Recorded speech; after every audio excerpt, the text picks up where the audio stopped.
Is this McFarlane Toys DC Multiverse Wave Rider Gold Label Target exclusive worth the phenomenal price tag? Let's find out.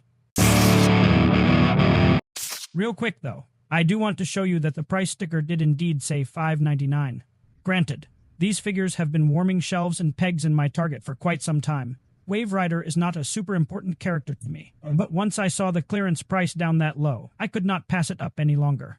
Now that Wave Rider is off the spinner, let's take a good, close and slow, up and down look at him on the front and back.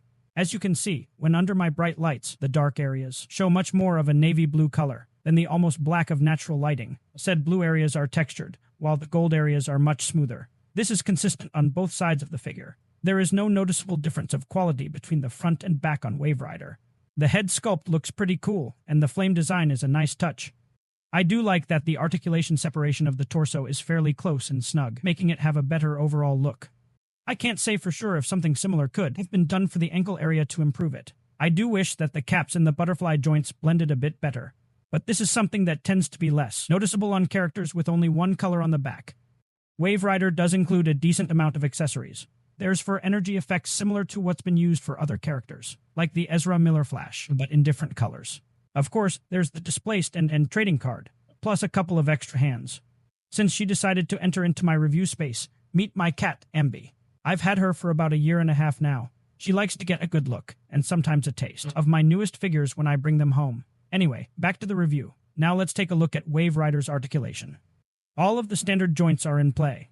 The head gets a decent range of motion, but maybe not as much as some would like. The torso, however, gets a good amount of bend, both frontwards and backwards, side to side, plus full rotation under the chest and at the waistline. The shoulders raise up really well and have full rotation just like the biceps. The double-jointed elbows crunch up pretty well too, and the wrist pegs provide common movement.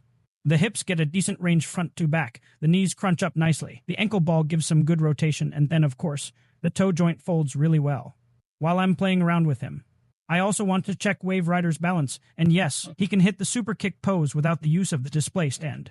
So, with all of that said, is this McFarlane Toys DC Multiverse Wave Rider Gold Label Target exclusive worth the phenomenal price tag? Let's find out by using my guidelines for a complete and fair review. If this is your first time on my channel, hi, my name is SeViLion, and here I'd like to discuss action figures and other collectibles based on my favorite movies, TV shows, and video games.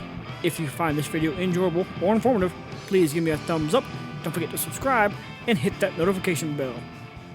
This is a brand new sculpt that is incredibly detailed, but not entirely accurate to this version of the character. The proportions are well done, it balances really well, and I did not experience any quality control issues with mine. It did have enough accessories, but wasn't quite up to my preferences in articulation. It has been available at my local Target for quite some time, and the clearance price was pretty much unbeatable, making my final score an 8 out of 10 stars, meaning it is an excellent figure and a must-own for all fans of the character. Therefore, if you haven't grabbed Wave Rider yet, and you see him still on a shelf or a peg at your local Target, go ahead and pick him up before it's too late.